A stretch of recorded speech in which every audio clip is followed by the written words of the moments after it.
Michalsen. I am back with my first lecture in our criminology series. This lecture is going to be a broad overview of the study of criminology. Now, just to start, criminology is the science, the discipline that looks at issues of crime, of criminal behavior, and attempts to define and frankly, explain, predict crime and criminal behavior using scientifically accurate studies and developing theoretical explanations for why crime happens in criminal behavior. Now, crime, remember, is a violation of the criminal law. It is not about bad behavior necessarily, and we'll talk a little bit later about the difference between crime and deviance, but that crime really just has to do with what's the law and is it broken or not. A so-called criminal is someone who has been convicted of a crime. You may notice throughout my lectures that I actually don't use words, except for purposes of definition right now. I don't use words like criminal or perp or felon. I feel very strongly that language is powerful and that person-first language, especially in the case of incarcerated people or people who've been involved in the criminal justice system, is very important. The sort of point of the criminal justice system, one of the points of the criminal justice system, is to dehumanize people, which, you might think is wrong, but also if we're just thinking about the science of it, it's really counterproductive to stopping criminal behavior. So, which I think we all agree, most of us probably agree should happen. As we label people, a theory that we're going to talk about much later when we talk about sociological and critical theories of crime, but as we label people, it only serves to increase criminal behavior. So for a variety of reasons, I choose very consciously to use person-first language. And I hope you'll notice that. If you're interested in learning more about that, the Osborne Association, OSBORNE Association in New York City has a lovely page on the internet about how to use person-first language. I can put a link in the comments, in the description. Anyway, so criminology is that scientific study of crime, of criminals, of criminal behavior. And criminologists, like myself, we study that behavior. We use scientific methods, qualitative, quantitative, different methods. We'll talk about that next lecture, and research methods, to find out facts and come up with conclusions about crime. We might study that actual behavior. We might study the criminal justice system. We might study public opinion about criminal behavior. There's a whole variety. There's a huge variety of things that we might study as criminologists. So thinking about what a lot of this class is going to be about, this course, has to do with criminological theories. So a theory is sort of a general statement, a set of principles, really, that attempt to explain observations or experiences or research findings, in this case, regarding criminal behavior. So a criminological theory has to help us understand those different things: crime, criminal behavior, criminals, crime victims, and provide that framework, a way of thinking with which we can examine people's behavior and our social policies to try to address those behaviors, and then help us understand why things work or don't work. And there's really quite a variety of theories, as I said in my last overview. So where did criminology come from? Criminology, as we study it today, began in Europe in the late 1700s. A variety of different philosophers, doctors, scientists, sociologists, all these different types of people have written about criminology and early on. There were, sort of considered to be the first criminologist is Cesar Beccaria. He wrote a book called Essay on Crimes and Punishment in 1764, and that really led to the reform of criminal law in Western Europe. His ideas focused on the concept of utilitarianism, the philosophical concept of utilitarianism, the idea that people, in this case, the idea that people in their choices of how to behave are looking to avoid pain and seek pleasure.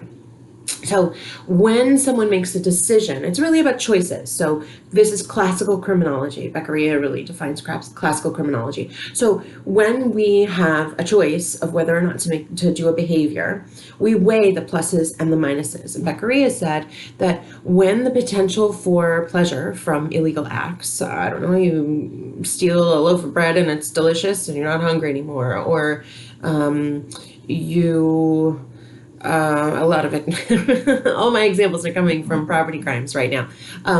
But smoking weed, right? The pleasure of the high would overwhelm, that's the sort of plus or minus. How does that overwhelm the potential for getting caught and getting punished?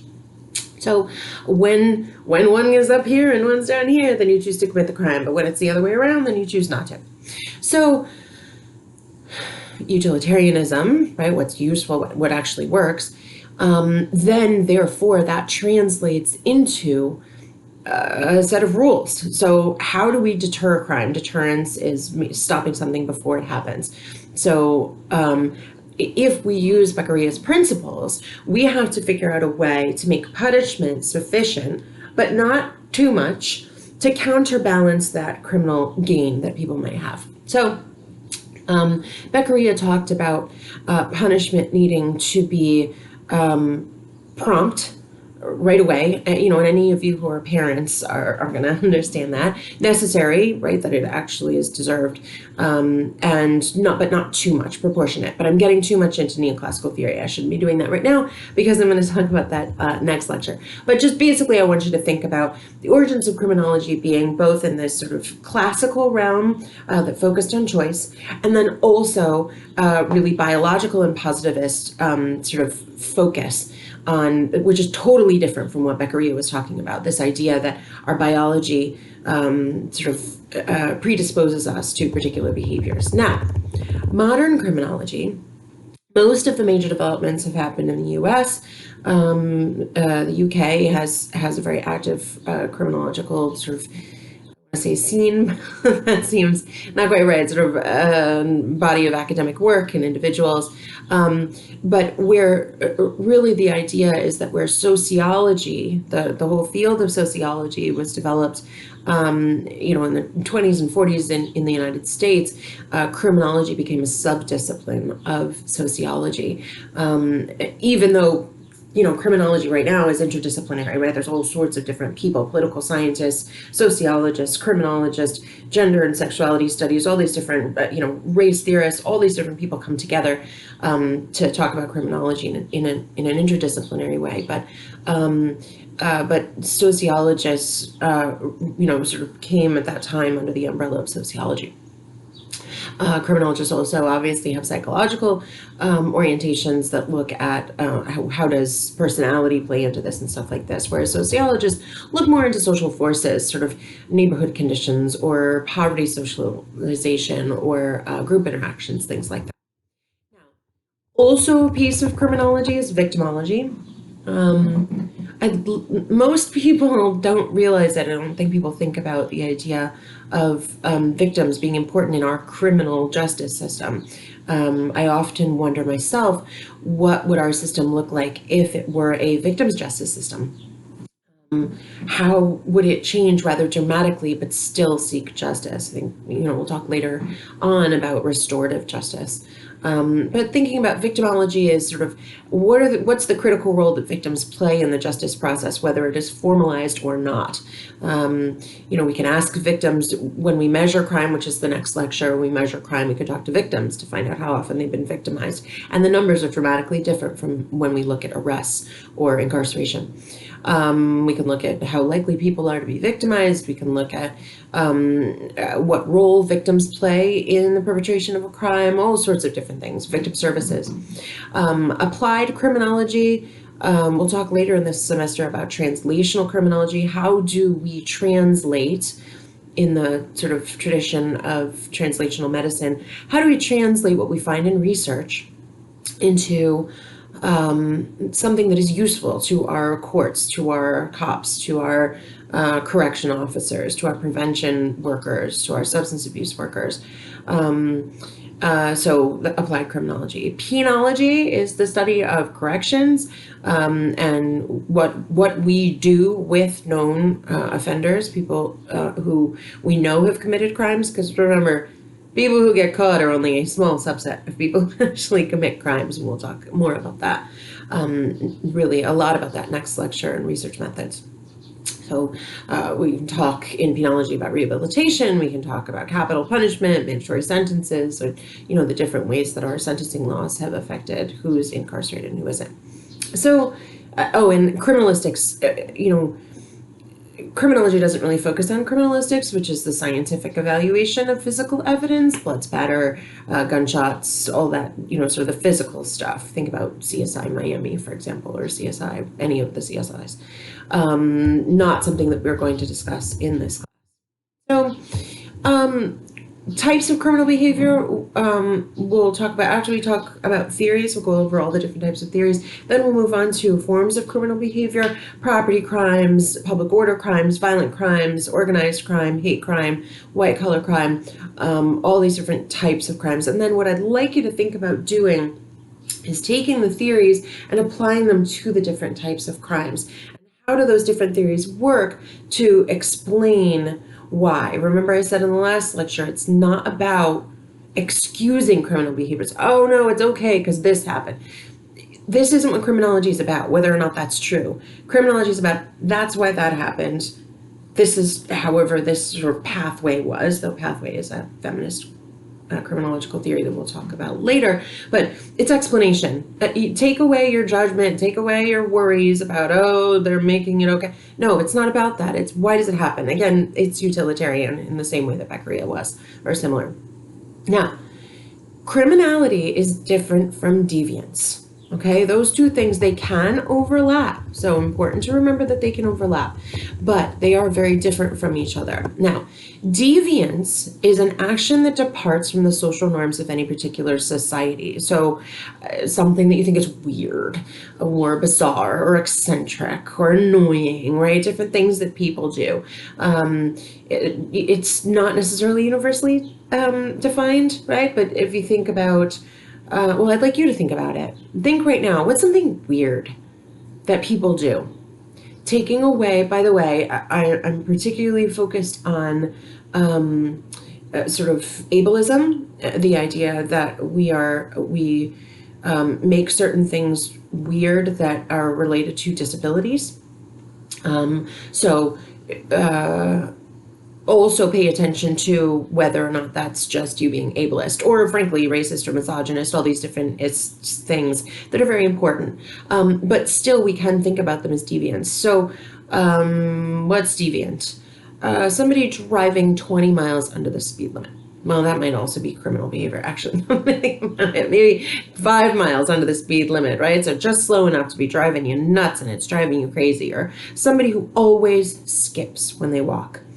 Somebody who blows their nose, I don't know, into their hand. Think about it for yourself, right? What are some deviant behaviors? But they're not criminal. You can blow your nose into your hand. It's gross. People might get upset with you, and especially if you then grab the subway pole or whatever, wherever you are. But it isn't criminal. So you're not conforming to the social norms of society. I mean, you're wearing a clown suit all the time if it's not your job, I assume. Criminal behavior, on the other hand, violates the criminal laws of society. So, how do we look at some things that then are both criminal and deviant? Okay, so murder is both criminal and deviant. It is considered to be against the norms of society, and it's against our criminal law. Sexual assault. Now, there is also a place where criminal behavior is not deviant. Driving above the speed limit is actually not considered deviant. Most people do it. If you spend any time in New Jersey, where I work right now, it's pretty normal to go well above the speed limit. Smoking weed, people do it all the time. And people sometimes think you're kind of weird not to smoke weed. And it's also against the law in most places right now. We'll see how that changes. Okay. So, crime, think about that, if you will. It's a Venn diagram, those places where criminal behavior and deviance overlap and also do not overlap. Okay, so it actually raises the question, how do some things then become criminal? And this is something that we'll talk about in our critical criminological section. So how do we get to a place where deviant behavior, or frankly not deviant behavior, becomes criminal? So we could think about Harry Anslinger, who was the head of the Federal Bureau of Narcotics in the 30s, who used all sorts of different materials, books and magazine articles, public appearances, public testimony, to sway people towards believing that marijuana was very dangerous, which up until that time was legal to possess and to use. He testified in front of the House Ways and Means Committee to talk about this Marijuana Tax Act of 1938, talked about ways that marijuana made people, young people in particular, kill people who went insane. There's a movie that I am blanking on the name right now, Reefer Madness. Reefer Madness came out. I can put a link in the description to so that you can take a look at a trailer for that. When I show it to my students in a classroom, they all laugh hysterically because it's all about people who smoked weed and went crazy in the 30s. But as a result of what he did, marijuana use became a criminal behavior, and people who before weren't breaking the law were then all of a sudden criminals. You can then think about the war on drugs, and then now to a place where you can walk by marijuana dispensaries that are doing just fine. Colorado, for example, all sorts of different things, making a lot of things. So the question is, when does a deviant act become criminal? It becomes a crime when it is deemed socially harmful or dangerous, and then it becomes specifically defined and prohibited and punished under criminal law. Though it isn't always deviance, right? Remember, not all crimes are deviance, such as recreational drug use. Period. So, what's the line and who draws it is a question that critical criminology asks, and we will talk about later. So, I'd like to talk just briefly about Sumner's types of norms from very early, from 1906, that there are different types of norms that reflect the values of a given culture. Some are regarded as more important than others, right? And there are informal modes of social control. Think about folkways, so traditions or customs or niceties that are preferred, but not anything you're going to get in big trouble for not doing. Manners, the way that you dress, etiquette, that type of thing. And then mores, which are actually a little bit more serious customs that involve moral judgments about and sanctions, rewards or punishments for sort of conforming to that behavior. So lying or cheating or stealing or killing someone. On the other hand, there's formal modes of social control where, as things get more complicated, we have, and informal modes are not working so well. How do we mediate conflict and protect the weak from exploitation? And laws represent those formal modes of social control. Those are codified rules of behavior. And that if we have a sort of consensus sort of view on the law, which is this idea that we all agree that our laws exist because we all agree that they're better for all of us, right? That's the consensus sort of model, that we come together to make decisions about what's best for everybody, and then we're supposed to abide by those rules. And that therefore laws are an institutionalization or a crystallization, if you will, of those mores. So how do we then I'd like you to start thinking about the different laws and how you can see how they came to be, and whether or not you agree with them, frankly. whether or not you believe in this idea that we have consensus and that you like the laws. You might put in the comments down below, you might put down some laws that you think are wrong and that you think should be changed, or laws that you think need to be added to sort of our codes, if you will. So let's see. What else do I want to make sure that we talk about? I think, well, actually, let me go into that consensus and conflicts question. So there are two different sort of models of the way that we think about law. So from a consensus perspective or functionalist perspective, the idea is that criminal law arose from an agreement among the members of society so what's wrong and what we don't want happening. It's a social contract theory, if you think about Locke or Hobbes or Rousseau. And as I said before, it's this crystallization of the mores, reflecting what are the social sort of values that are held in a society. It talks, really, it's a focus on cooperation and harmony in a society, and therefore crime is a threat to the social order through the violation of that society's law.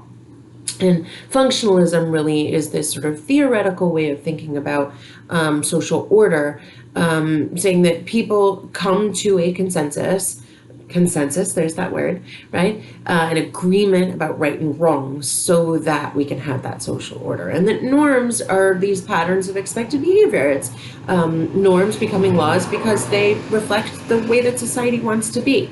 Now, on the other hand, we have a conflict model of law. On the other hand, these, which I said twice, the conflict model arose from this conflicts, the idea that there are conflicts of interest between different groups. And that people who are in power and who have economic power are the people who determine what becomes law. So the definition of crime is no longer what we all agree on, but it is sort of what are the desires of the most powerful groups who want to stay in power. That law controls what's called the dangerous classes. Law controls the sort of less powerful people, whereas the wealthy and the more powerful people are protected by the laws. Their sort of more crimes, well, their crimes are not considered to be criminal or not punished. And it preserves the status quo, right? It keeps us where we are, that some people are powerful and make the rules and other people are not powerful and are subject to those rules. So you could see how the consensus view versus the conflict view are really quite different from each other. Let's see, what else did I want to make sure I wanted to talk about? So I think that, let's see what else. We'll talk more about Merton and Durkheim when we get to our more sociological views of crime, but thinking about the different ways that people's behavior is categorized and how criminal behavior sort of becomes what it is. So I'd like you to think about if you could make the rules, and perhaps maybe put it in the comments or just sort of write down what you think about it. What would the rules be? What would be outlawed? What would be legal? And what do you think is the point of those things, right? Why are those laws not in place right now? What laws would you remove and why? And why are they actually there already? And then what would happen as a consequence of your decisions, right? So some people might talk about drug laws. You might talk about traffic laws. I know that when I teach this class, it's always a whole bunch of students talking about the driver's license age needing lowered, which is partially a function of me having younger students in my college level students in my class. Anyway, so I'm sure that a bunch of you will. So just briefly, a little bit of a focus on criminal law. I'd like you to sort of, well, just very basically, remembering that criminal law is either a felony, or criminal behavior is either categorized as a felony or as a misdemeanor here in the United States. And the felony category. These are offenses that are considered to be quite serious, and generally they are punishable by a year or more in a state or a federal prison, and then very rarely with death. Rape or murder or burglary. Notice that it is a year or more in a prison, remembering that prisons and jails are different in general. People who have committed felonies end up in prisons for longer term, max, medium, or low level security. Misdemeanor is generally a less serious offense, usually punished by a year or less in a jail facility. Or a fine. So assault that does not involve the use of a weapon, petty larceny, disturbing the peace, sort of lower level offenses, but are still against the law, still crime. So just let's see, what else should we cover? Oh, we should definitely cover mens rea, which is guilty mind, which is a concept that sort of defines criminal intent. Sort of, what did you mean in doing this? Was this something that you had a guilty mind? Were you intentional in your commission of this act? And therefore, why do we have criminal law? Okay, we have criminal law first because it enforces that social control. It prohibits behaviors that are believed to threaten that societal well-being. Remember, we talked about the consensus model. So taking somebody else's stuff or hurting somebody.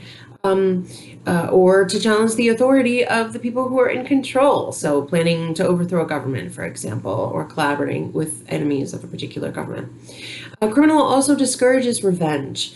The law shifts the burden of revenge away from individuals to the state, though we might not all agree on sort of how punishment happens, but it's most would agree that it is a whole lot better than a system where people take justice into their own hands, though it's a great topic for movies. There are a lot of movie stars that have made quite a career on that.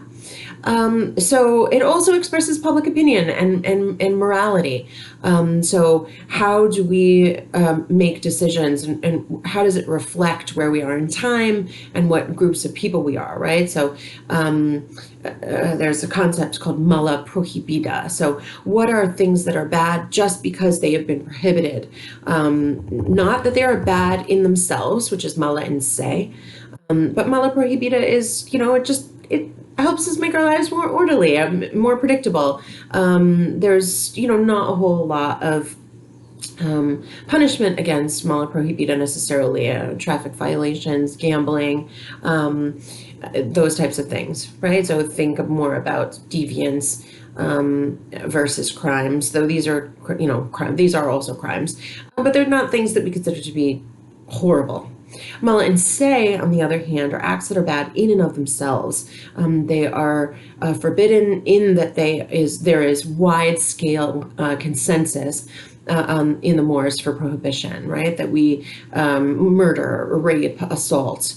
So think about the fact that many of these mala and se behaviors are behaviors that are pretty universally prohibited around the world, whereas mala prohibida actually changes according to our social conditions and people's attitudes. Okay, so then what else does the criminal law do? Sorry, I got off track. It deters criminal behavior. Theoretically, if you're going to be worried about the punishment, then you're not going to commit a crime. Think back to Beccaria.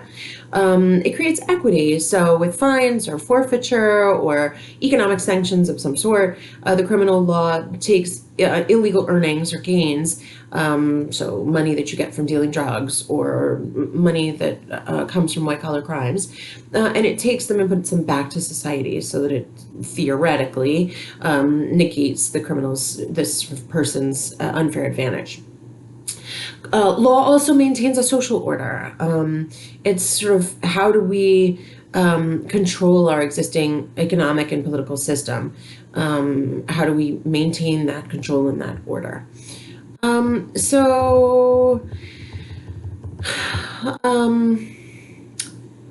Cost of crime. Just briefly, I think it's very important to remember that we generally focus a lot on property crime and on violent crime and on public order crimes, drug crimes, and the cost of those, which is actually pretty dwarfed by the costs of white-collar crime. So I'd like to sort of pay attention to that and the cost of our system as well, though the cost of the actual criminal behavior that actually happens, but then also the cost of our punishment system and our enforcement systems. So, how much does it cost to police? How much does it cost to imprison people, which is just billions upon billions upon billions of dollars? So, how do we think about the costs of criminal behavior, and therefore, how do we do it better? I'll talk much later in this course about the prison industrial complex and how we might make punishment of people less profitable so that both crime will go down and industry can invest in, well, something else. It's a little more positive.